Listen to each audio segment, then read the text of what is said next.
Alalahanin ang senaryo sa Biblia na isang babae na nagdurusa mula sa isang kondisyon ng pagdurugo sa loob ng 12 taon na matapos hawakan ang balabal ni Jesus, ay gumaling at nagpahayag ng iyong pananampalataya. Pinagaling ka. Sa sandaling iyon, isang babae na tumatanggap ng regalo sa Diyos, ito ay oxytocin open na tinatawag na love hormones. Lahat ng babae ay may love hormones ito at ang unang nakikinabang ay isang sanggol. Ang mga hormone ng pag-ibig ay gumaganap ng isang mahalagang papel sa sangkatauhan.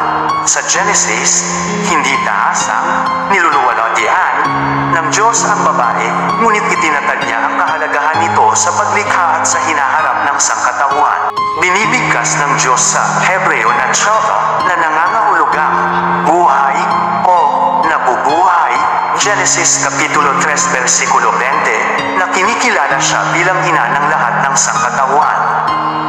Pinagtitibay nito ang kanyang walang hanggang tungkulin sa plano ng Diyos.